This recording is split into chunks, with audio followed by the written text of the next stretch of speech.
Shalom, kita bertemu kembali dalam Efrata Devotion pada hari ini. Saya mengajak kita merenungkan firman Tuhan dari 1 Korintus 13 ayat yang ke-8.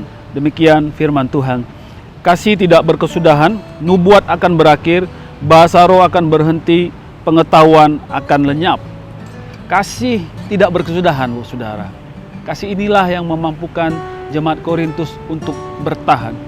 Kalau tidak, maka mereka saling menonjolkan diri dengan karunia masing-masing atau kemampuan masing-masing. Itu bisa merusak loh, dan juga bisa menghancurkan kayak gitu.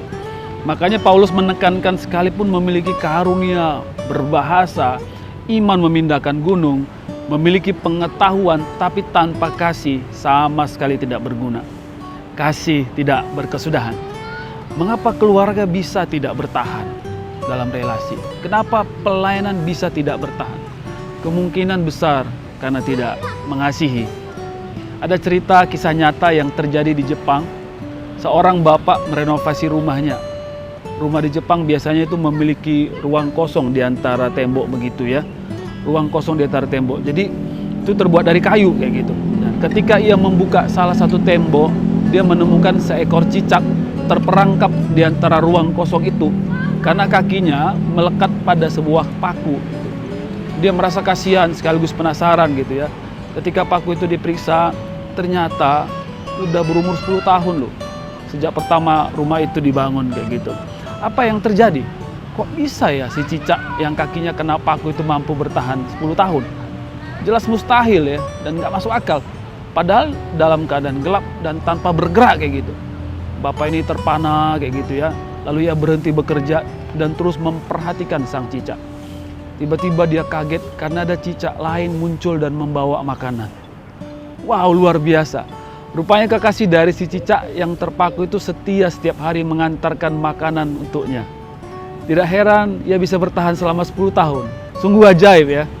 Cinta membuat bertahan. Mengapa Yesus bisa bertahan menderita dan terpaku di kayu salib sampai mati? Yang paling besar alasannya adalah karena begitu besar kasihnya kepada kita. Suami istri bisa konflik, bisa cekcok, bisa beda pendapat. Apa yang membuat mereka bisa bertahan? Karena cinta dan kasih yang terus dipelihara. Cinta ini memberi kekuatan untuk mengampuni. Bukan menonjolkan kemampuan diri. Ya bisa kok aku hidup tanpa dia. Aku masih bisa kok bekerja dan berusaha tanpa dia. Nah kalau kita menonjolkan kemampuan diri, maka hubungan tidak akan bertahan. Mau relasi keluarga kita bisa bertahan? Mau relasi pelayanan kita bisa bertahan? Tetap kuatkan cinta kasih Allah dalam hati kita. Teruslah mencintai. Mari kita berdoa. Bapa, terima kasih sudah mencintai kami dengan segenap hatimu. Dan Tuhan juga mau kami mencintai satu sama lain. Itulah yang membuat kami tetap bertahan.